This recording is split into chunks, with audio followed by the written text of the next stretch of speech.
الحمد لله رب العالمين والعاقبة للمتقين ولا عدوان إلا على الظالمين والصلاة والسلام على أشرف الأنبياء والمرسلين نبينا محمد وعلى آله وأصحابه أجمعين أما بعد அல்லாஹ்வுடைய பேரருளால் அவருடைய மாளிகையிலே மார்க்க விடயங்களை கற்றுக்கொள்ளக்கூடிய ஒரு வாய்ப்பை அல்லாஹ் எங்களுக்கு தந்திருப்பது, ஒரு குறிப்பிட்ட நேரத்தை அவனுக்காக ஒதுக்க கிடைத்திருப்பது உண்மையிலே அல்லாஹ் எங்களுக்கு தந்த பெரிய ஒரு பாக்கியம். இந்த நேரத்தை பிரயோசனமாக கழித்து அல்லாஹ்வுக்கு விருப்பமான விஷயத்திலே கழித்த நேரமாக எங்களுடைய பதிவேட்டிலே அல்லாஹ் அதனை பதிவு செய்வானாக என்று பிரார்த்தித்ததன் பின்னால், அன்புக்குரிய தாய்மார்களே, சகோதரிகளே, இன்றைக்கு ஒரு தலைப்பிடப்பட்டிருக்கிறது, போதும் என்ற மனம். உண்மையிலே இந்த இஸ்லாத்தில், இஸ்லாமிய பண்பாடுகளில், இஸ்லாம் வழிகாட்டுகின்ற நற்குணங்களில் மிக அழுத்தமாக பேச வேண்டிய ஒரு விடயமோ பதிவு செய்ய வேண்டிய ஒரு விடயமோ, அந்த பண்பாடு எங்களிடத்திலே ஏற்படுகின்ற போது எங்களுடைய உள்ளங்களுக்கு ஒரு ஆறுதல், பெரிய ஒரு நிம்மதி, எங்களுடைய கவலை கஷ்டங்கள் எல்லாம் தொலைந்து போகின்ற, தூரமாகின்ற ஒரு நிலைப்பாடு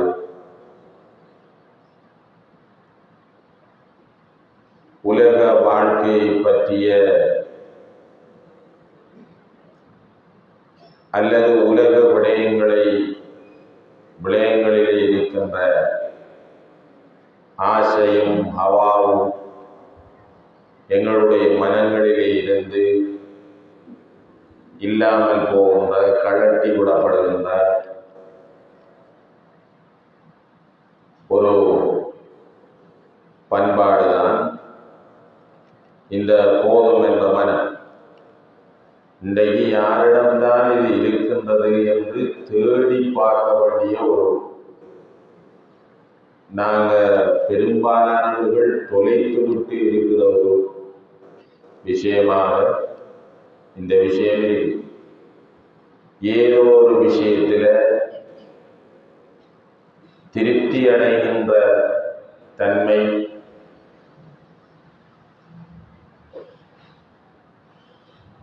இல்லாமல் இருப்பது நாங்கள் மறுக்க முடியாத ஒரு உண்மையாக இருக்கு.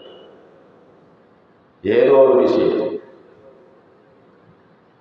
பணத்தில், பொருளாதாரத்தில் போதும் என்று இருந்தால், அடுத்த விஷயத்தில் சிலருக்கு போதாது என்ற திருப்தி இல்லாத நிலையில், மற்ற விஷயத்தில் திருப்தியோடு இருக்கிறவர்கள் பொருளாதாரத்தில் திருப்தி இல்லாமல் இருக்கிற நிலை இருக்கிறது. ஏதோ ஒரு தேவையில் எங்களுக்கு ஒரு திருப்தி இல்லாத நிலை ஒவ்வொருவருக்கும் இருக்கின்றது என்றால் உண்மையிலே அதுதான் உண்மை. அதை எல்லோரும் ஏற்றுக்கொள்வீர்கள்.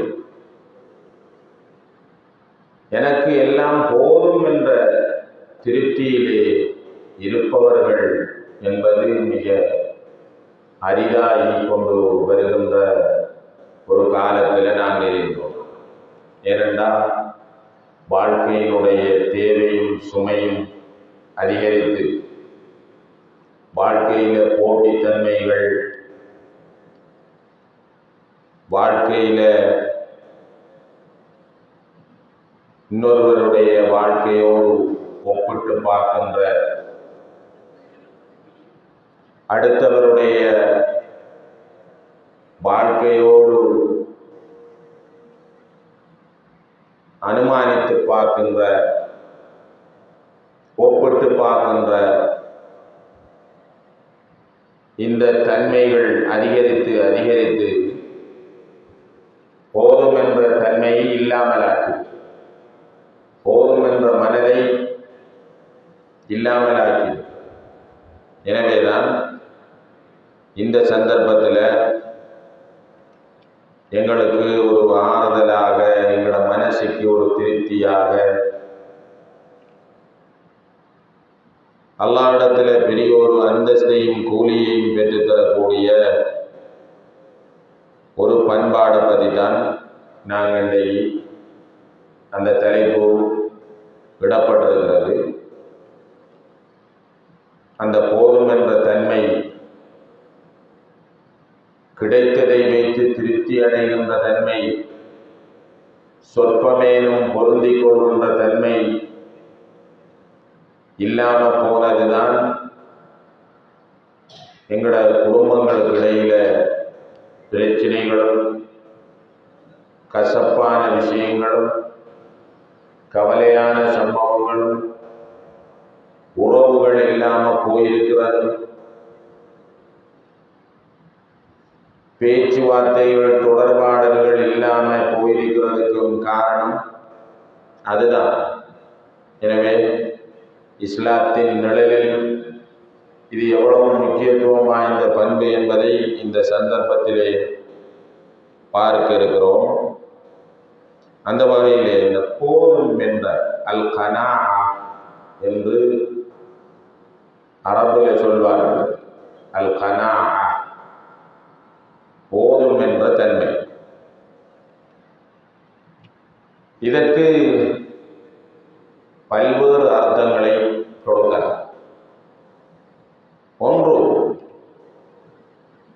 அல்லாஹு தஆலா ஒருவருக்கு கொடுத்த, அவன் எழுதி வைத்த, இவருக்கண்டு பொருளாதாரத்தில் அல்லாஹு தஆலா பங்கு வைத்த விஷயத்தை ஒருவர் பொருந்திக் கொள்ளும். ஏனென்றால் அல்லாஹு தஆலா இந்த விஷயங்களை எல்லாம் ஒரு தாயில வகுத்துக்குள்ள இருக்கின்ற போதே மலக்குமார அனுப்பி எழுதிவிட்டார். இவர் எவ்வளவு காலம் வாழுவார், இவர் சொர்க்கவாசியா நரகவாசியா, இவர் பாக்கியசாலியா அபாக்கியசாலியா, உலகத்தில் என்னென்ன வேலைகள் செய்வார், என்னென்ன இவருக்கு கிடைக்கும் கிடைக்காம போகும் என்ற விஷயம் எல்லாம் அல்லாஹ் தஆலா தாயுடைய வயிற்றுக்குள்ள இவர் சிசுவாக உருவாகின்ற போதே எழுதிவிடும். எனவே அல்லாஹ் தஆலா எழுதிய அவனுடைய தீர்மானங்களை, அவன் பங்கு வச்ச விஷயங்களை, அவன் எது எங்களுக்கு கிடைக்கும் என்று ஏற்படுத்தியிருக்கிறானோ, அது நல்லதோ கெட்டதோ, அதை எல்லாவற்றையும் புரிந்து கொள்ளும். அதுல எந்த நேரமும் எங்களுக்கு சந்தோஷமான விஷயம் நடக்கும் என்பதும் இல்லை, எந்த நேரமும் துக்கமான கவலையான விஷயங்கள் நடக்கும் என்பதும் இல்லை. எதுவும் மாறி மாறி வரலாம். அது நிரப்பமாகத்தான் கிடைக்கணும் மட்டும் இல்லை, சொற்பமாகத்தான் இருக்கணும் மட்டும் இல்லை. எது கிடைத்தாலும் அல்லாஹ் தஆலா வெளியேதான் கிடைக்கும். அல்லாஹ் எதை எனக்கு பங்கு வைத்திருக்கிறானோ அதுதான் கிடைக்கும். நான் எவ்வளவுதான் முயற்சித்தாலும் அது எனக்கு எது எழுதியிருக்கிறதோ அதான் கிடைக்கும். நான் முயற்சிக்காவிட்டாலும் எனக்கண்டு இருப்பது இல்லாமல் போகாது. எனக்கு இல்லை என்பது யாராலும் பெறவும் முடியாது. எனக்கு எழுதியதை யாரும் தடுக்கவும் முடியாது என்ற ஒரு நம்பிக்கையில அல்லாஹ் கொடுத்ததை வைத்து ஒருவர் திருப்தி அடையும். இன்னொரு விளக்கத்தை சொல்லலாம். இந்த போதும் என்ற மனசுக்கு இன்னொரு விளக்கத்தை சொல்லலாம். தன்னிடத்தில் இருப்பதை வைத்து ஒருவர் திருப்தி அடையும். தன்னிடத்தில் இல்லாததை நினைத்து வருத்தப்படாம, தனக்கு கிடைக்காம போனதை பத்தி நாங்க அலட்டி கொள்ளாம, நமக்கு என்ன கிடைச்சிருக்கோ அதை வச்சு ஆறுதல் அடையும். எது நமக்கிட்ட இருக்கோ அதை வச்சு திருப்தி அடையும். இவ்வளவுதான் எனக்கு என்று பொருந்தி கொள்வது. அடுத்தவருக்கு கிடைப்பதை, தனக்கு இல்லாமல் இன்னொருவருக்கு இருப்பதை பார்க்க வேண்டிய அவசியம் இல்லை. தனக்கு என்ன எரியோ அதை வச்சு ஒருவர் ஆறுதல் அடையும். இது இரண்டாவது விளக்கம், போதும் என்ற தன்மை. மூன்றாவது, ஹலாலான சம்பாத்தியங்களை வைத்து திருப்தி அடைவது ஹராமான சம்பாத்தியத்தை தவிர்த்து கொள்ளும்.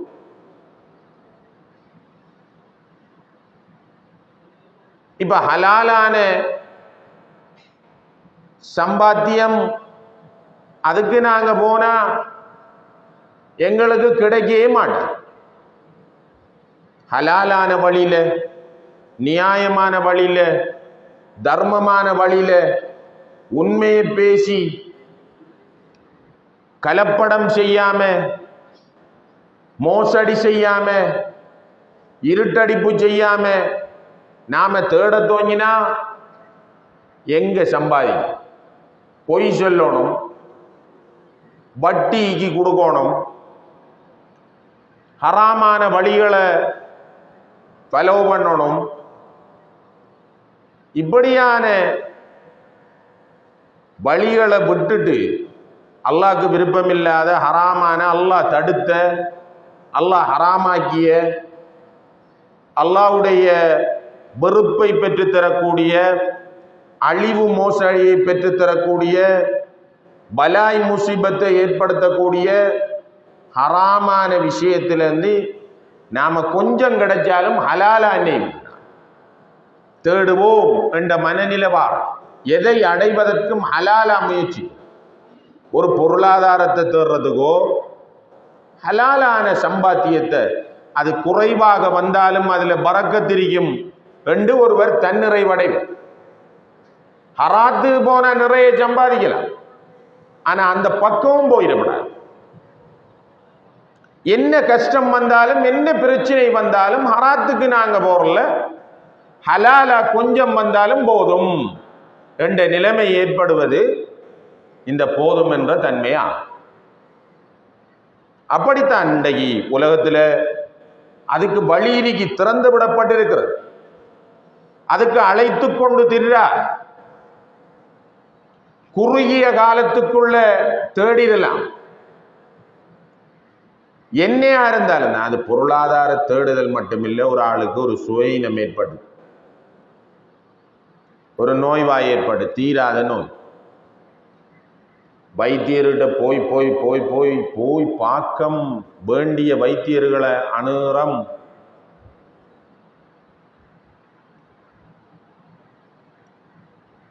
பலனில்லை.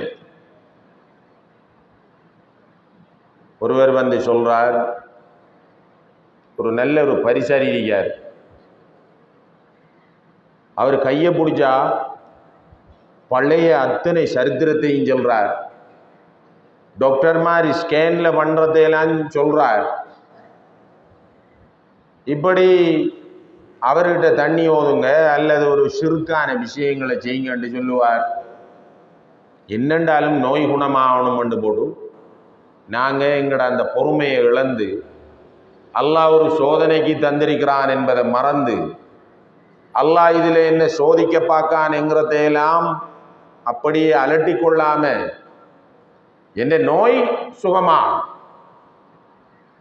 எனக்கு இப்ப இருக்கிற பிரச்சனை நீங்கும் என்று ஹராமான பிழையான மார்க்கம் அனுமதிக்காத அல்லாஹ்வுடைய அருளிலிருந்து தூரமாகக்கூடிய வழிகளை தேடி போறது. அப்ப எனவே மூணாவது இந்த போதும் என்ற மனதுக்கு சொல்லப்படுகின்ற பயவேகம் ஹராமான விஷயங்களை தவிர்ந்து ஹலாலான நல்ல மார்க்கம் அனுமதித்த விஷயத்தோடு மாத்திரம் ஒருவர் திருப்தி அடைவது, போதுமாக்கி கொள்வது. நான்காவது இந்த போதும் என்ற தன்மைக்கு சொல்லப்படுகின்ற அடுத்த விளக்கம் என்னண்டா, தன்னுடைய உள்ளத்தை திருப்தியால் எதையும் பொருந்திக் கொள்கின்ற அந்த நிலையை ஏற்படுத்தவன்.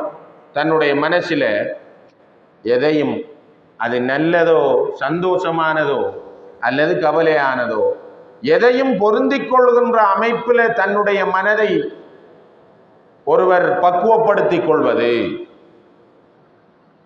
என்ன வந்தாலும் நிலை குலைந்து விடாமல் உறுதியாக நிற்பது, எதற்கெடுத்தாலும் நிலை குலைந்து நம்பிக்கை இல்லாம போய்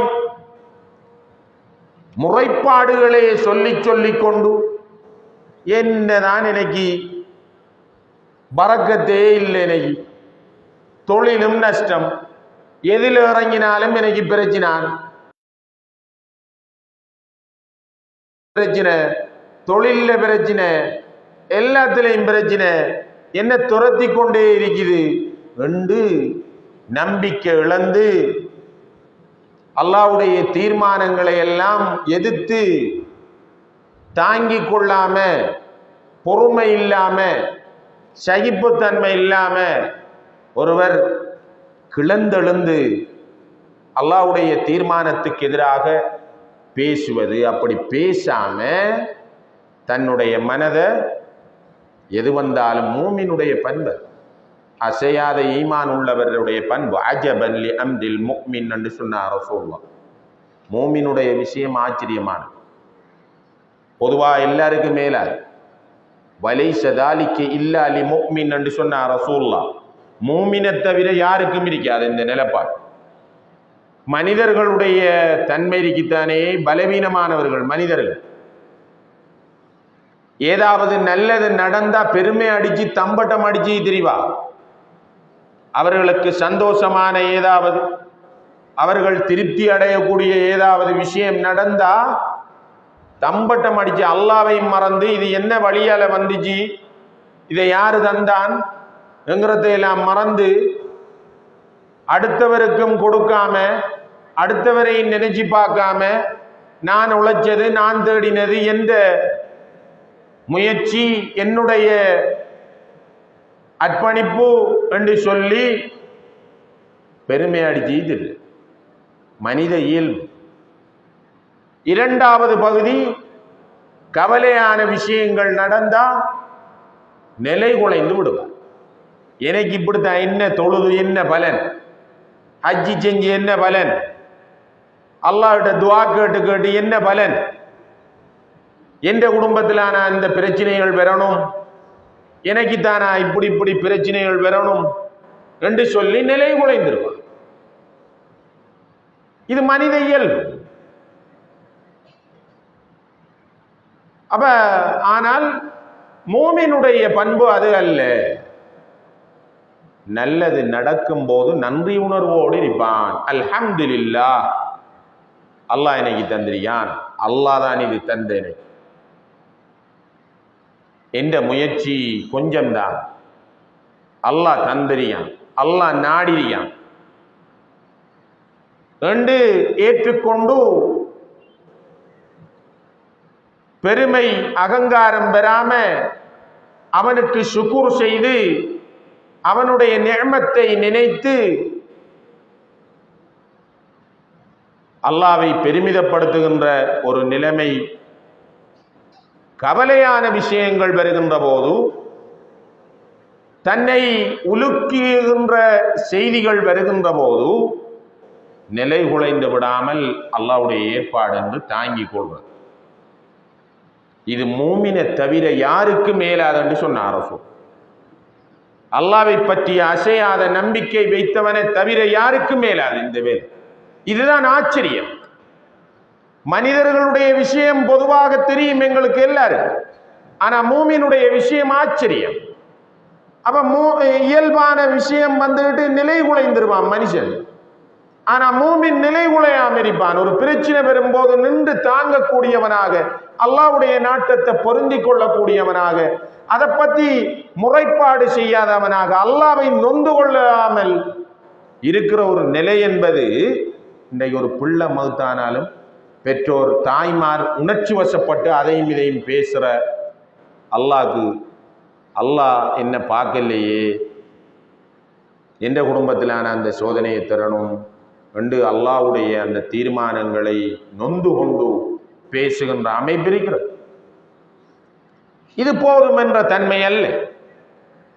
அன்புக்குரிய சகோதரிகளே, தாய்மார்களே, இந்த விஷயத்தில் மிகவும் கவனமாக இருந்து கொள்ள வேண்டும். இது ஈமானோடு தொடர்பான விஷயம். ஒரு அல்லாஹ்வை அசையாத நம்பிக்கை கொண்ட மூமினிட்ட இந்த போதும் என்ற தன்மை இருக்கணும். தக்வாவுடைய ஒரு துண்டல். தக்வாவை பற்றி உலமாக்கள் விளக்கம் சொல்லுகின்ற போது, அல் ஹௌஃபு மினல் ஜலீல் வல் அமலு பித் தன்சீல் வல் கனாஅத்து பில் கலீல் வல் இஸ்திஅதாது லியௌமிர் ரஹீம். தக்வாக்கு சொல்லுகின்ற வரைவிலக்கணம் அல் ஹௌஃபு மினல் ஜலீல், கண்ணியமான ரப்பை அஞ்சிக் கொள்வது. வல் அமலு பித் தன்சீல், அல்லாஹ் இறக்கி வைத்த வேதத்தை வைத்து அமல் செய்வது. எங்களோட அமல்கள் அத்தனையும் அல்லாஹ் இறக்கிய வேதத்துக்கு அமைவாக இருக்கும். வல் இஸ்திஅதாது லியௌமிர் ரஹீம் வல் கனாஅத்து பில் கலீல், சொற்பமேன் பொருந்திக் கொள்ளும், தாங்கிக் கொள்ளும், ஏற்றுக்கொள்ளும், திருப்தி அடையும். போதும் என்ற தன்மை வேணும். கொஞ்சம் என்றால் வல் இஸ்திஅதாது லியௌமிர் ரஹீல், நாங்க பயணம் செய்ய வேண்டிய ஒரு நாளுக்கு வேண்டி தயாராக. இதான் தக்வா. தக்வாவில் ஒரு துண்டு அல் கனாஅத்து பில் கலீல், சொற்பமேனும் பொருந்திக் கொள்வது. அன்புக்குரிய சகோதரிகளை, தாய்மார்கள், எனவே இந்த போதும் என்ற தன்மை இல்லாத, அது ஒருவருக்கு கிடைக்கிற பெரிய ஒரு கிஃப்ட் அல்லாஹ் கொடுக்கும். ஒருவருக்கு எல்லாத்தையும் தாங்கிக் கொண்டு திருப்தி அடைகின்ற மனோநிலை இருக்கிறதே, அது அல்லாஹ் ஒருவருக்கு கொடுக்கிற கொடுப்பனவாகும். அன்புக்குரிய சகோதரிகளே, தாய்மார்கள், அப்ப ஆதமுடைய மகனுடைய நிலைப்பாடு என்னண்டா, ரசூலுல்லாஹி ஸல்லல்லாஹு அலைஹி வஸல்லம் அவர்கள் சொன்னார்கள், ஆதமுடைய மகனுக்கு எதை கொடுத்தாலும் திருப்தி அடைய மாட்டான். எதை கொடுத்தாலும் அவனுக்கு திருப்தி இல்லை. வலா யம்லா ஜௌஃப இப்னி ஆதம் இல்ல துராப், எதை கொடுத்தாலும் போதா போதா, எதை கொடுத்தாலும் வாங்கிட்டே இருப்பான்.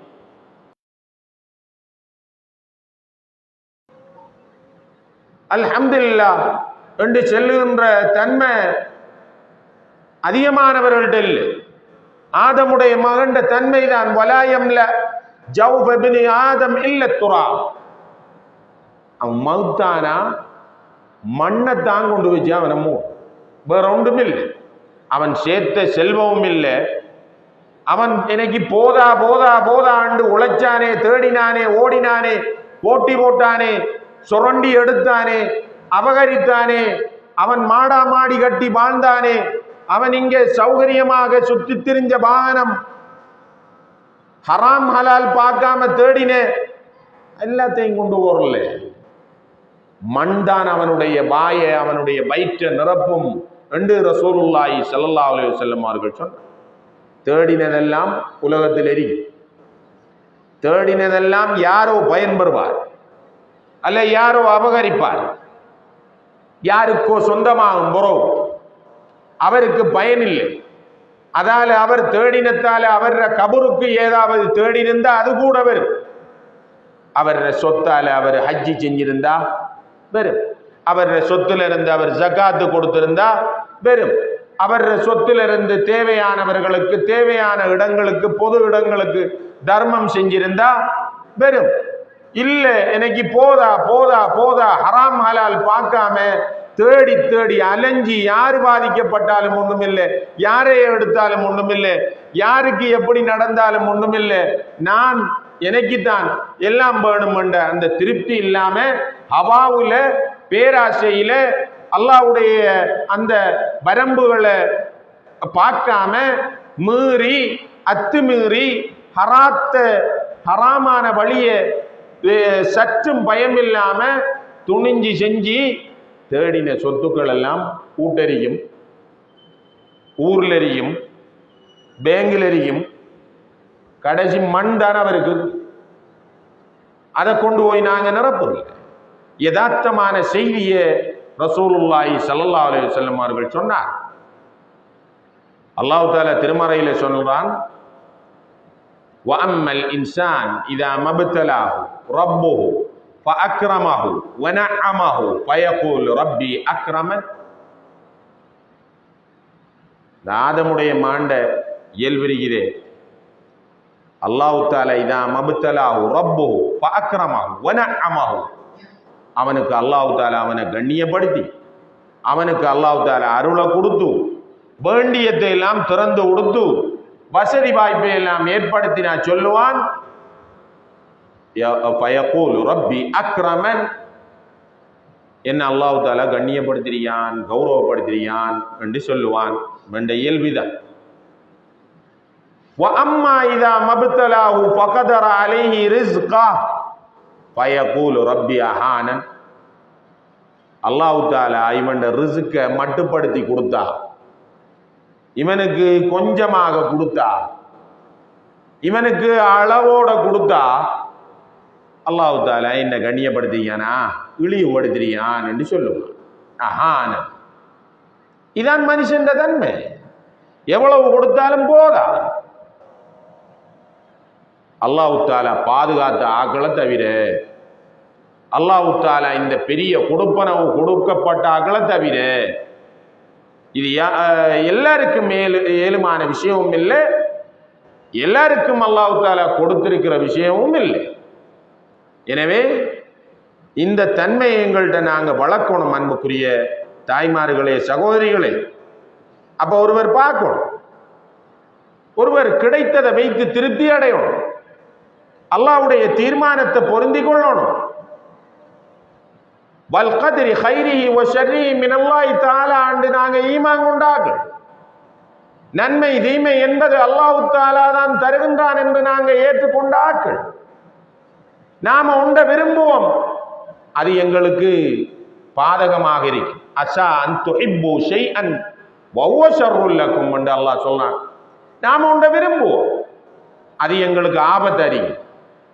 அஸா அன் தக்ரஹு ஷைஅன் வ ஹுவ கைருல் லக்கும். நாம ஒன்றை வெறுப்போம், விரும்ப மாட்டோம், ஆனா அதுல அல்லாஹ் தஆலா நிலவை வச்சிருப்பான். வல்லாஹு யஅலமு அன்தும் லா தஅலமு. அல்லாஹ்க்கு தான் எல்லாம் தெரியும். படைத்த ரப்பு எனக்கு என்னென்ன வேணும் என்று பொருத்தம் என்று அல்லாஹ்க்கு தெரியும். எதில எனக்கு நிலவிருக்கிறது என்று அல்லாஹ்க்கு தெரியும். எது எனக்கு பாதகமானது என்பது அல்லாஹ்க்கு தெரியும். எனவே அல்லாஹ் ஒரு தீர்மானத்தோடு எதிர்காலத்தை அல்லாஹ் தஆலா அறிந்த ரப்பு எங்களுக்கு ஒவ்வொன்றையும் தீர்மானிச்சு வச்சிருக்கிறான். எனவேதான் அல்லாஹ் தஆலா தந்தது சொற்பமாக இருந்தாலும் பொருந்தி கொள்ளக்கூடிய ஒரு மனநிலை எங்கள்கிட்ட வாரது இருக்குதே, ரசூலுல்லாஹ் சொன்னார்கள், கது அஃப்லஹ மன் அஸ்லம, இஸ்லாத்தை முற்றுமுழுதாக அல்லாஹ்வுக்கு கட்டுப்பட்டவர் வெற்றி பெற்று விட்டார். இஸ்லாத்தை ஏற்றுக்கொண்டு இஸ்லாம் படி வாழ்றவர் வெற்றி பெற்று விட்டார்.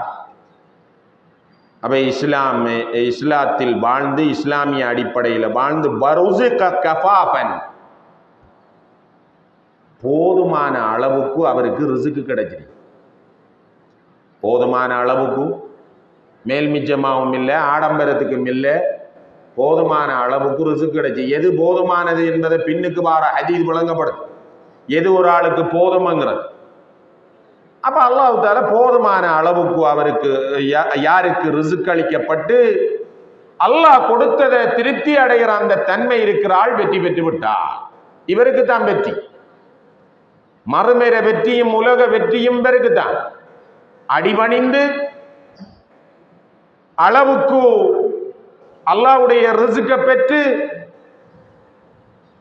அவன் தந்ததை திருப்தி அடையக்கூடிய மனநிலை பெற்றிருக்கிறாரே, இவர் வெற்றி பெற்று விட்டார்.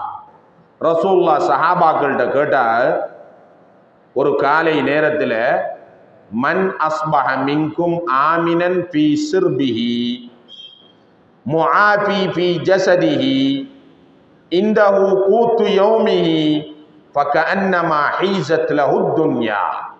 ரசூலுல்லாஹ் கேட்டார்கள், விடிஞ்சி எழும்பின நேரத்தில் சஹாபாக்கள்கிட்ட கேட்டா, இன்றைக்கு விடிய யார் தன்னுடைய மந்தைக்கு அவருடைய கால்நடை எழும்பினாளார், எழும்பி பார்க்கார், தன்னுடைய கால்நடைகள் அப்படியே இருக்குது, எதுவும் நடக்கல. அதுக்கு நோய்வாய்ப்படையும் இல்லை, அதில் உண்ட வேட்டை மிருகங்கள் கடிக்கையும் இல்லை, வேட்டையாடையும் இல்லை, களவு போவையும் இல்லை, சீரா இருக்குது. அப்படி எத்தனை இருந்துச்சோ எப்படி இருந்துச்சோ அப்படியே இருக்கு. அப்படி கண்டவர் யார்? ஆரோக்கியமான நிலையை உணர்ந்தவர் யார்? விடிய எழும்புறார், தலைக்கடியும் இல்லை, காய்ச்சலும் இல்லை, நல்ல உற்சாகமா இருக்க, எந்த நோய்வாயும் இல்லை, எந்த நோய்வாய்க்கான அறிகுறியும் இல்லை, நல்ல உற்சாகமா எழும்புறார். யார் இப்படி எழும்பினார்? யார் இப்படி அவர் மந்தையில எதுவும் நடக்காம எப்படி வைத்தாரோ அப்படி கண்டு கொண்டவர் யார்? யாருகிட்ட அண்டைக்குரிய உணவு? இந்த விஷயத்தை மூண்டையும் கேட்டார் ரசூல். யாருடைய கால்நடைகள் பாதுகாப்பா இருந்துச்சு விடிய எழும்பும் போது? யாருடைய உடம்பு ஆரோக்கியமா இருந்துச்சு? யாருக்கிட்ட அண்டைக்கு நாம எங்க போற கரைக்கு புளிக்கு என்ன அண்டைக்கு பாய் சாப்பாடு காலை சாப்பாடு யோசிக்காத அளவுக்கும் இன்றைக்கு காலையிலையும் பகலைக்கும் இரவைக்கும் எல்லாமே இன்றைய நாளுக்கு தேவையானது இருக்கென்று உணர்ந்தவர் யார்? அவருக்கு உலகம் அத்தனையும் கிடைச்ச மாதிரி என்று சொன்னார். எப்படி இது போதாது ஒரு ஆளுக்கு?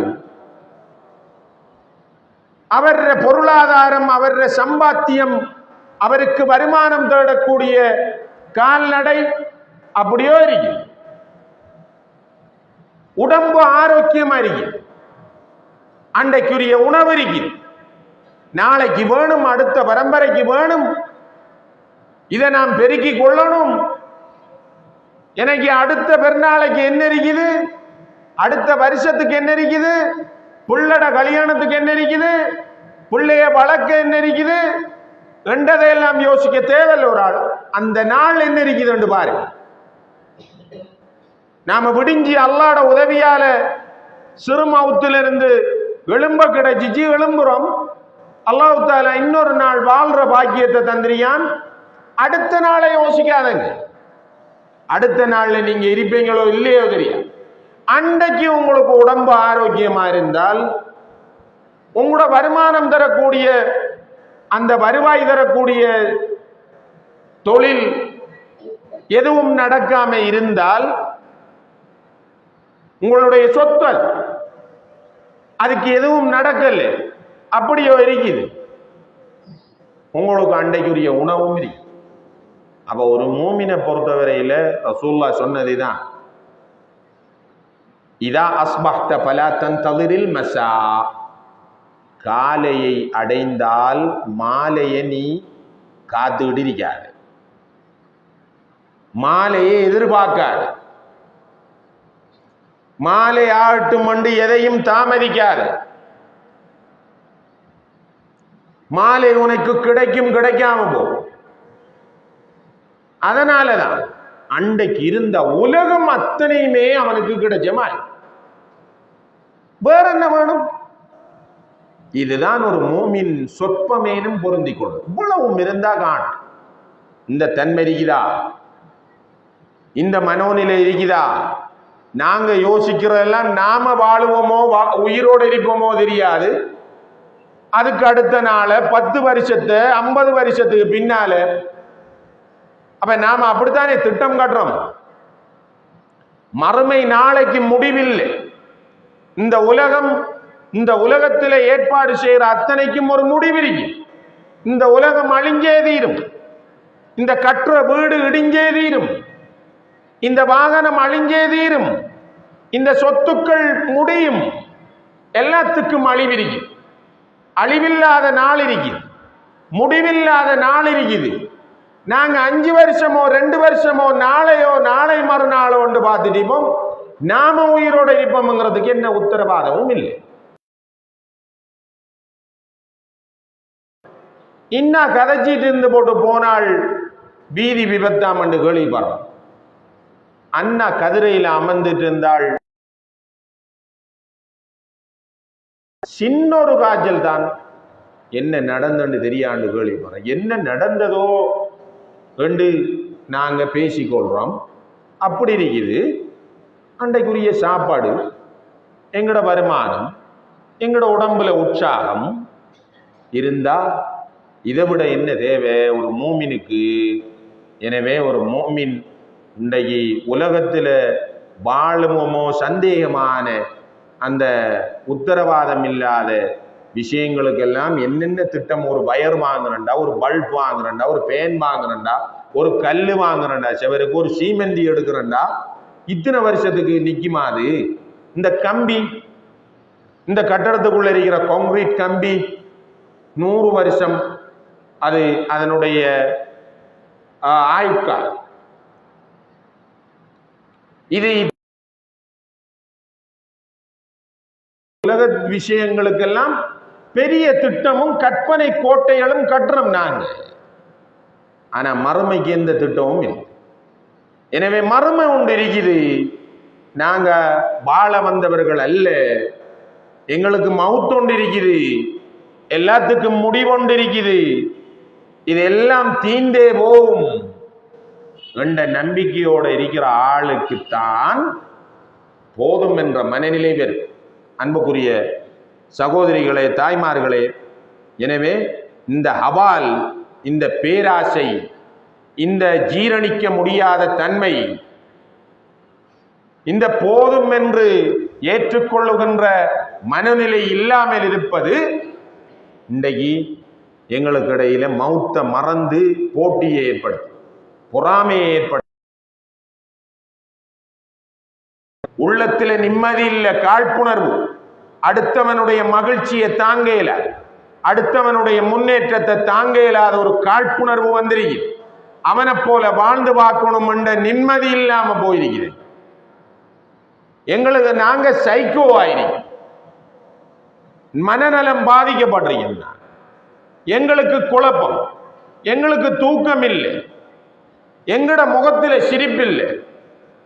அடுத்தவனை பார்த்து பார்த்து, அடுத்தவன் வீட்டை பார்த்து பார்த்து, அடுத்தவன் வருமானத்தை பார்த்து பார்த்து, அவன் வருமான வரித்துறை வேலை கிடைச்சாக்கள் மாதிரி எங்கிருந்து வருகிறது இது, திடீரென்று எப்படி வந்தவனுக்கு இது, எப்படி இது ஏலாது என்று சொல்லி சொல்லி அவனுடைய தாங்க இல்லாம இப்படியான மனநிலை தான் எங்களுக்கு வந்திருக்கு. எனவே இந்த போதும் என்ற தன்மை இருக்கிறதே, இது அல்லாஹு தாலா கொடுத்த பெரியோரு கொடுக்கும். இதை விட என்ன வேணும்? இது மறுமையிலேயும் உலகத்திலேயும் வெற்றி அடைவதற்கான ஒரு சாதனை. எனவே இந்த சாதனத்தை ஒருவர் வரவழைத்துக் கொள்வதற்கு சில டிப்ஸ்கள் இஸ்லாம் சொல்லுகிறது. இது வரணும்டா இந்த போதும் என்ற தன்மை சொற்பமேனும் பொருந்திக் கொள்கின்ற அந்த மனோநிலை வரவேணும்டா இஸ்லாம் பல வழிகாட்டல்களை சொல்லி இருக்கிறது.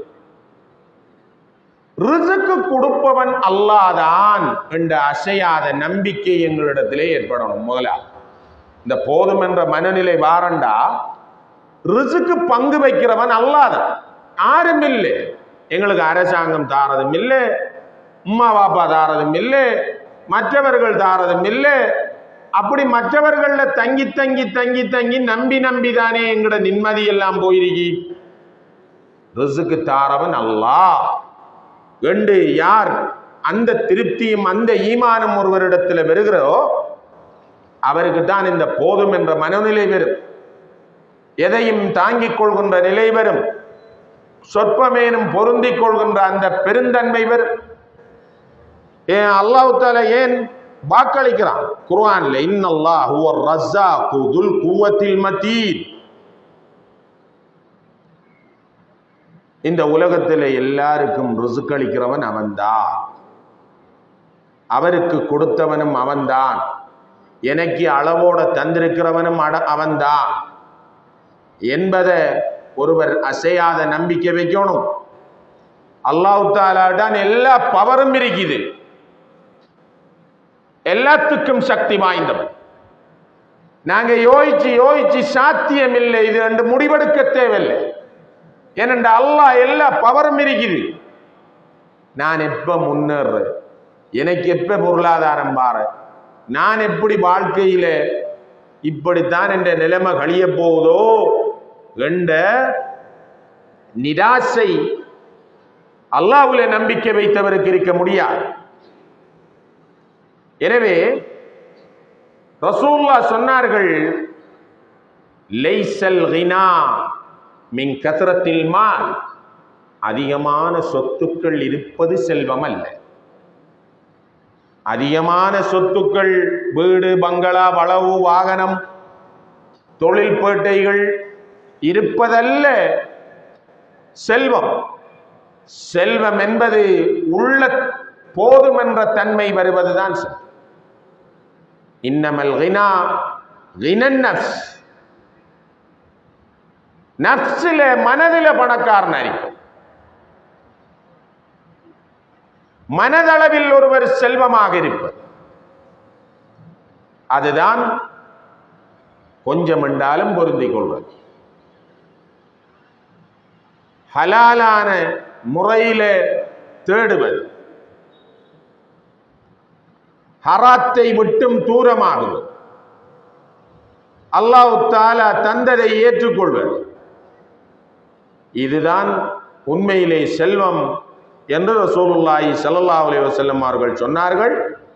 எனவே உண்மையில இந்த போதும் என்ற தன்மை யாருக்கு இல்லைன்னா கோழைக்கு தான் வரும். போதும் என்ற தன்மை யாருகிட்ட இல்லாம போகும்டா கோழைட்டு, முயற்சி இல்லாதவன்ட்டு, அல்லாஹ்வை பற்றிய நம்பிக்கை இல்லாதவன்ட்டு. இவனுக்கு சாப்பிட்டாலும் திருப்திரிக்கார், இவனுக்கு என்ன உடுப்பு போட்டாலும் திருப்திரிக்கிறார், என்ன கொடுத்தாலும் திருப்தி அடைய மாட்டான். இவன் எந்த நேரமும் குறை சொல்லிட்டு குற்றம் சொல்லிட்டு அடுத்தவரை பார்த்து அதை இதை சொல்லிட்டே இருப்பான். இவன் செல்வமா? எனவே இந்த போதும் என்ற தன்மை உண்மையிலே ஏழைக்குத்தான் இருக்கணும் என்பதல்ல. போதும் என்ற தன்மை என்பது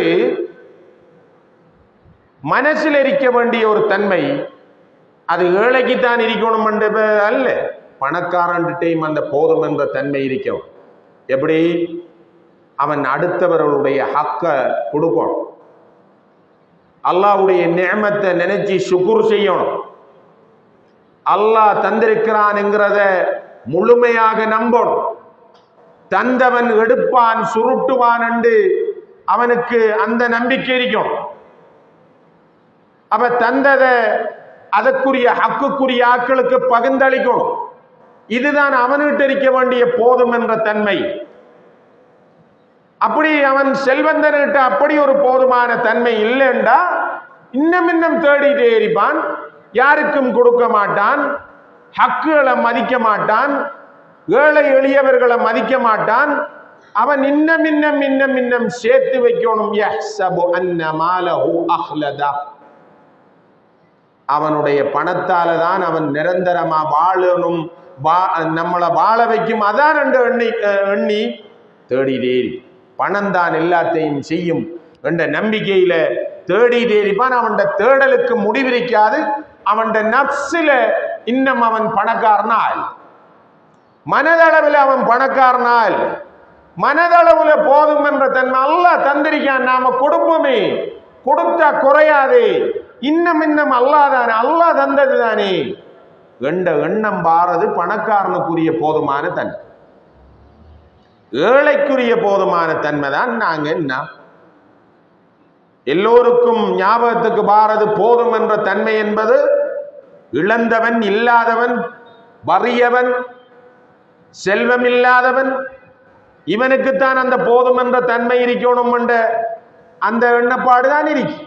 அவன் என்னையணும் அல்லாஹ் தந்தத்தை பொருந்தி கொள்ளணும், சுமைகளை ஏற்றுக்கொள்ளணும், கவலைகளை தாங்கி கொள்ளணும்.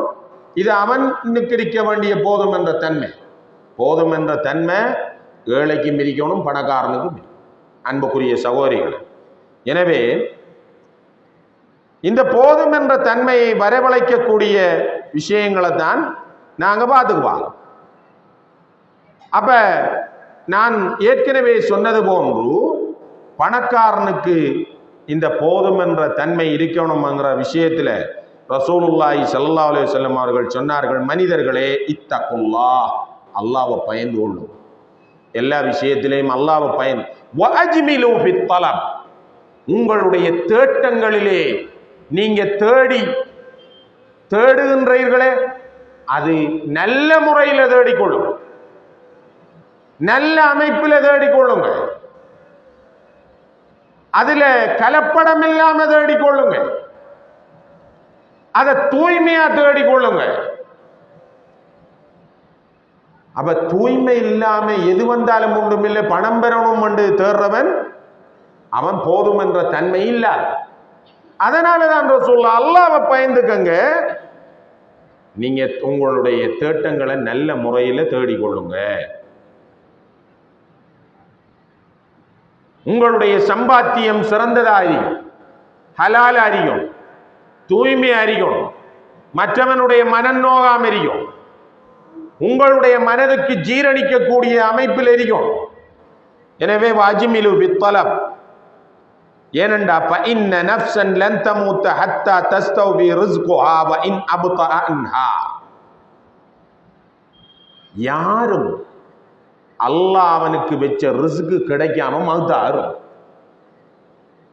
அவனுக்கு வச்ச ரிஸ்க் கிடைக்காம யாரும் நேரும் மௌத்தார்ல, அது தாமதமானாலும் அவனுக்கு கிடைச்சது. நாம் அவசர வைத்திருக்கிற அந்த காலத்துக்கு முன்னால அதை அடையணும் என்று விரும்புகிறோம். அதனாலதான் முறைகேட கையாளுறோம், அதனாலதான் ஏதோ உபாயங்களை பாவிக்கும். குயிக்கா நாம என்ன பணக்காரனா, குயிக்கா நாம ரீக்கவரா, ஏதோ ஒரு வழியில என்னென்றான செஞ்சு அதை அடையணும் என்ற அந்த இது பாரதி யாருக்கு இது இது வந்துட்டு சம்பாத்தியங்கள்ல இது தூய்மை இல்லாத சம்பாத்தியம், ஒரு கரைபடிந்த சம்பாத்தியம். இது ரசூலுல்லாஹ் சொன்னார்கள், வஅஜ்மிலு பித்தலப் ஹுது மா ஹல்ல வதஉ மா ஹர்ரம, அல்லாஹ் எதை ஹலால் ஆகியிருக்கானோ அதை எடுங்க, எதை தடுத்திருக்கானோ அதை தவிந்து கொள்ளுங்க. இன்றைக்கு நம்மளுக்கு அவசரம், இன்றைக்கு நம்மளுக்கு தேவை, இன்றைக்கு நம்மளுக்கு நிர்பந்தம், தவிர்க்க முடியாது கண்டுகிட்டு ஹராத்துல விழுந்துராதங்க, அல்லாஹ் தடுத்ததுல விழுந்துராதங்க. தௌபா செய்வோம் என்ற நினைப்பில் அல்லாஹ்விட மன்னிப்பு கேட்போம், அல்லாஹ் மன்னிப்பான் என்ற அமைப்பில் விழுந்துராதங்க.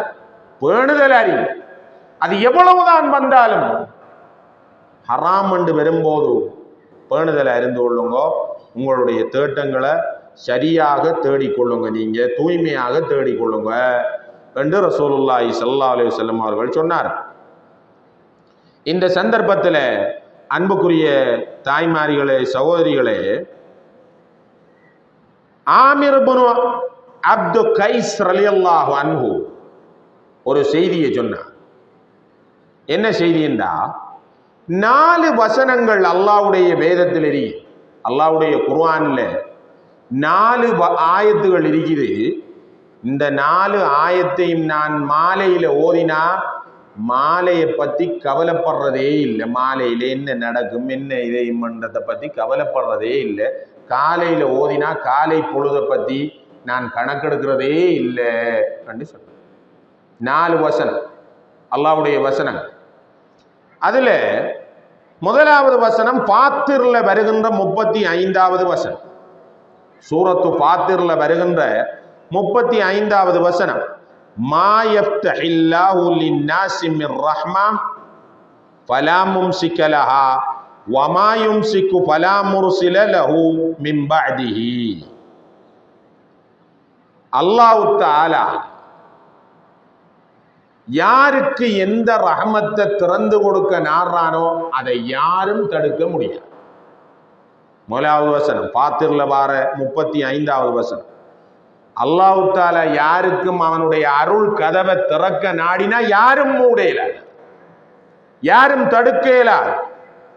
வமா யும்சிகு ஃபலா முர்சில லஹு மின் பஅதிஹி, அவன் கிடைக்க கூடாதென்று தடுக்க மூடுறானோ அதை யாராலும் திறந்து தரையும் மேலா என்ற வசனம். இத ஓதினா, நான் மாலையில ஓதினா மாலை பொழுதை பத்தி கணக்கெடுக்கிறதும் இல்லை, காலையில ஓதினா காலை பொழுதை பத்தி என்ன நம்மளுக்கு கிடைக்க போகுது, யாரு நம்மளுக்கு கிடைக்கிறத தடுக்க போறா என்ற கவலையே இன்னைக்கு வாரல என்று சொன்னார். 2வது வசனம் சூரத்து யூனுஸ்ல வருகின்ற 107வது வசனம், வஇன் யுரிதுக பிகைரின் ஃபலா ராத்த லிஃபத்லிஹி யுஸீபு பிஹி மன் யஷாஉ மின் இபாதிஹி. அல்லாஹ் தஆலா உனக்கு ஒரு நலவை நாடினா அந்த நலவை தடுப்பதற்கு யாருக்கு மேலா, அந்த நலவை தடுக்க இயலா. அது அல்லாஹ் தஆலா நாடுறவர்களுக்கு கிடைச்சேயா. எப்படியான நம்பிக்கை வரணுமே. அப்ப இந்த நம்பிக்கைகள் இழந்து போனதுதான் எங்களுக்கு மனசில குழப்பம், எங்களுக்குள்ள பிரச்சனை, எங்களுக்குள்ள ஹராமான விஷயங்கள், ஹராமான சம்பாத்தியங்கள் உருவாகிப்பதற்கு காரணம்.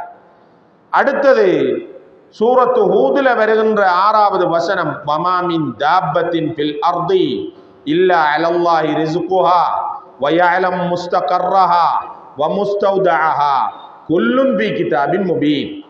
இந்த உலகத்தில் இருக்கிற ஆக பெரிய உயிரினமாக இருந்தாலும் சரிதான், ஆக கண்ணுக்கு தெரியாத நுண்ணங்கியாக இருந்தாலும் சரிதான், இதுக்கு ரிஸ்க் அளிக்கிற அல்லாஹ்வுடைய வேலை. அது நாங்க தான் ரிஸ்க் அளிக்கிறது. இதை அவர்கிட்ட பெருகிட்ட நீங்க எதிர்பார்க்க தேவை. அல்லாஹ் ரிஸ்க் அளந்து வச்ச ரிஸ்க் கிடைச்சிட்டாந்தி. ஒரு திமிங்கிலத்திர ஒரு நாளைய உணவு சொல்லப்படுகிறது 4 தொன். 4 தொன் ஒரு நாளைக்கு திமிங்கிலத்துக்கு தேவை. இந்த உணவு எங்கிருந்து கிடைக்குது? இந்த உணவு எங்கிருந்து கிடைக்குது? அதே நேரம் நீங்க பாருங்க, சிங்கம் புலி வாழுகின்ற காட்டில தான் மான்கள் அந்த சிங்கம் புலிக்கு இரையாக அமையக்கூடியவைகளும் என்ன செய்யுது? வாழ்ந்து அது வளர்ந்து பெரிசாரி. அல்லாஹ் தஆலா கொடுக்க நாடினா யாரும் தடுக்கை மேலாது. அல்லாஹ் தஆலா தடுக்க நாடினா யாருக்கும் கொடுக்கவும் மேல. எவ்வளவோ பெரிய தம்பட்டம் அடித்தவர்களை எல்லாம் அல்லாஹ் தஆலா அப்படியே அவனுடைய வல்லமையை காட்டினான். அல்லாஹ்வுடைய ஏற்பாடுகள் இப்படிதான். பிள்ளைகளை, ஆண் பிள்ளைகளை தேடி தேடி தேடி தேடி கொலை செய்த சமயத்தில் இந்த ஃபிரௌனுடைய இந்த அழிச்சாட்டியத்துக்கு மத்தியில இந்த ஊர்ல தேடி தேடி பிறந்த குழந்தையெல்லாம் பிஞ்செல்லாம் கொண்டு தள்ளினான். அவன் மாளிகைக்குள்ளான் அவன் எதிரி அல்லாஹ் தஆலா வளர்த்தா. யார் வேலை? இதை யோசிச்சு பாருங்க அல்லாஹ்வுடைய நிர்வாகத்தை. எனவே யாரோட நாங்க சண்டை பிடிக்கணும், யாரோட போட்டி போடணும், யாரை குற்றம் சொல்லணும்? எங்களுடைய நர்சுகளுக்கு இந்த ஈமான் பெறணும், இந்த ஈமான் பெறணும். அப்ப அல்லாஹ் தஆலா ஒவ்வொன்றுக்கும் அது பெரியதாக இருந்தாலும் தான், சிறியதாக இருந்தாலும் தான், அதுல ரிஸ்குகளை அல்லாஹ் தஆலா தான் கொடுக்குறான் என்ற நம்பிக்கை வரும். அடுத்த வசனம் என்னண்டா, 4வது வசனம், அத்தலாக்கில வார சைஜஅலுல்லாஹு பஅத உஸ்ரின் யுஸ்ரா. அல்லாஹ் தஆலா திருமறையில சொல்லுவான், கஷ்டத்துக்கு பிறகு அல்லாஹ் தஆலா லேசான நிலைமையை கொண்டு வருவான் என்று சொல்றான். எனவேதான் கஷ்டத்துக்கு பிறகு நான் லேசான நிலைமை திடீரென்று வராது, அல்லாஹ்வுடைய வாக்கு. அப்ப கஷ்டத்துக்கு பின்னாலே நலவிருக்கிறது என்ற நம்பிக்கை எங்களுக்கு வரும். ஏனண்டா இலமுல் ஜஸா மா இலமில் பலா. எவ்வளவுக்கு ஒரு ஆளுக்கு சோதனை வருதோ அவ்வளவுக்கு அவருக்கு பாரிய கூலி இருக்கிறது என்று ரசூலுல்லாஹ் சொன்னார். இலமுல் ஜஸா மா இலமில் பலா. எவ்வளவுக்கு ஒரு ஆளுக்கு பலாய் முசீபத்து திறக்குதோ அவருக்கு அவ்வளவுக்கு பாரிய கூலி இருக்கிறது. இந்த நபிமார்களை பாருங்க, இந்த சொகுசா வாழ்ந்த நபிமார்களை சொல்லுங்க. அல்லாஹ் தஆலா நேரடியாக தொடர்பு வச்சிருந்த நபிமார்களுடைய வாழ்க்கை எல்லாம் ரசூலுல்லாஹ் மௌத்தாகும் வரைக்கும்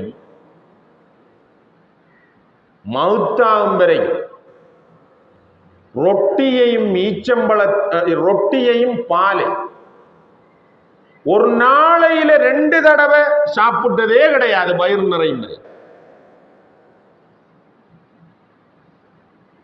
உலகத்தில் வாழ்ந்த அத்தனை நாட்கள் அப்படி எளிமையாகத்தான் ரசூலுல்லாஹ் வாழ்ந்தார். ரசூலுல்லாஹ் அல்லாஹ் நினைச்சிருந்த, அல்லாஹ் சொல்றான் ரசூலுல்லாஹ்க்கு, இந்த சொத்துக்களை செல்வங்களை எல்லாம் நாங்க ஏராளமாக கொடுத்தவர் பக்கம் நீங்க பார்க்க தேவையில்லை, அதை நீங்க ஆராய தேவையில்லை, அதுல உங்களோட காலத்தை வீணாக்க தேவையில்லை, அதை பத்தி நீங்க கவலைப்பட தேவை. அல்லாஹ்வுடைய பதவி இது, இதை விட பெருசு. இது எல்லாத்தையும் விட வஸ்ஸஅ குல்ல ஷை. அல்லாஹ்வுடைய அருளிகளவா அது எல்லாவற்றையும் விட பெருசு. எனவே அன்புக்குரிய தாய்மார்களே, சகோதரிகளே, இப்படி ஒரு அசையாத நம்பிக்கை வேணும். சோதனை திறத்த அல்லாஹ் நம்மளை விரும்பலே ஆகும் பண்ணி யோசிக்கப்படாது. ஏனென்றா அதிகமான சோதனையை சந்தித்தவர்கள் நபிமார். அப்ப நபிமார விரும்பலே அல்லாஹ். அப்ப அதிகமா அல்லாஹ் தஆலா நேசித்தது நபிமார்கள். அப்ப சோதனையை தாங்கி கொண்டா இன்ஷா அல்லாஹ் ஒரு சுகமான வாழ்க்கை எங்களுக்கு இருக்கிறது. பஅத உஸ்ரின் யுஸ்ரா என்று அல்லாஹ் வாக்களிச்சிருக்கிறான். யார வாக்கும் இல்லை, அல்லாஹ்வுடைய வாக்கு. எனவே அல்லாஹ்வுடைய வாழ்க்கையில நம்பிக்கை வைத்தால், அல்லாஹ்வுடைய நிர்வாகத்தை நீங்கள் ஆராய்ந்து வாய்த்தால், அல்லாஹ்வுடைய திட்டமிடல்களை நீங்கள் நோட்டமிட்டு பார்த்தால், அல்லாஹ் தஆலா தெர நினைச்சத யாருக்கும் தடுக்க மேலாது. அல்லாஹ் தஆலா தடுக்க நினைத்ததை யாருக்கும் திறந்து தெரையும் மேலாது. எனவே தன்மையை வரவழைத்துக் கொள்கின்ற விஷயங்கள்ல நாங்கள் ஈடுபடும். அல்லாஹ்வுல அசையாத நம்பிக்கை வைக்கும். தூய்மையான சம்பாத்தியங்களை மேற்கொள்ளும். எங்களுடைய மனங்களிலே இந்த போதும் என்ற தன்மையை வளர்ப்பதற்கான அத்தனை முயற்சிகளிலும் நாங்கள் ஈடுபட வேண்டும். எங்களுக்கு மேலறிகிறார்களை பார்த்து பார்த்து பார்த்து பார்த்து, எங்களை விட நல்லறிகிறார்களை பார்த்து பார்த்து, ரசூலுல்லாஹ் சொன்னார்கள், உங்களுக்கு தந்த நிஅமத்தை பார்க்கணுமெண்டா உங்களை விட மோசமா இருக்கிறவனை பாரு, உங்களை விட அடிமட்டத்தில் இருக்கிறவனை பாருங்க. ஒரு சம்பவத்தை சொல்லி இந்த செய்தியை முடிக்கிறேன். ஒருவர் சுஃபியானு தௌரி என்று நினைக்கிறேன் அல்லது அப்துல்லா இப்னு முபாரக் ரஹிமஹுல்லா வந்து முறப்பாடு அஞ்சு நம்மட அதிகமான ஆட்களுக்கு இருக்கிற ஒரு அந்த போதும் என்ற தன்மை இல்லாத ஒரு திருப்தி இல்லாத நிலை. எனக்கு குடும்ப கஷ்டம், எனக்கு நோய்வாய், எனக்கு வருமானம் இல்லை, எனக்கு என்று சொன்னார். அவர் கூப்பிட்டு சொன்னார், இங்க வாங்க, உங்களோட கண்ணுல 2 கண்ணுல ஒரு கண்ணை தாங்க, நான் இத்தனை கோடிதான், இத்தனை திர்ஹம் தாரன. சரி, அதை எப்படி எவ்வளவு தந்தாலும் கண்ணை கொடுக்கலாமான்னு. அப்ப உங்களோட காதுல ஒரு காதை தாங்க இப்படி என்று ஒவ்வொரு நியமத்தை சொல்லி காட்டினார். அதை எப்படி நான் என்ன காலை தந்தா முடமாத்திட்டா, எதிர்லாட்டியும் காலோட நல்ல நடக்கும் தானே என்று சொன்னார். அப்ப விலை மதிக்க முடியாத இவ்வளவு நியமத்துக்களை அல்லாஹ் தந்திருக்கும் போது என்கிட்ட ஒன்றுமில்லை ஒன்றுமில்லை ஒன்றுமில்லை என்று சொல்றதுல என்ன அர்த்தம் இருக்குது? அல்லாஹ் தந்தத்தை யோசிப்பான். ஒரு பல்லு, இயற்கையான பல்லு போல வருமா? நாங்க போய் அதற்கு செயற்கை பல்லு கட்ட போனா, அதற்கு வைத்தியம் செய்ய போனா, ஒரு கிட்னி, ஒரு நரம்பு டேமேஜ் ஆனா. எனவே அல்லாஹ் தஆலா எங்களுக்கு எல்லாம் தந்திருக்கிறார். அந்த போதும் என்ற தன்மையை மாத்திரம் தரல, அல்லாஹ் நாடின ஆகளுக்கு அத்தனை முயற்சிகளிலும் ஈடுபடுவோமாக. இந்த போதும் என்ற தன்மையை மனதிலே வளர்த்து இம்மையிலும் மறுமையிலும் வெற்றி பெற்ற கூட்டத்திலே என்னையும் உங்களையும் அல்லாஹ் தஆலா சேர்த்தருவானாக. வாஹிர் தவானா அனில் ஹம்துலில்லாஹி ரப்பில் ஆலமீன்.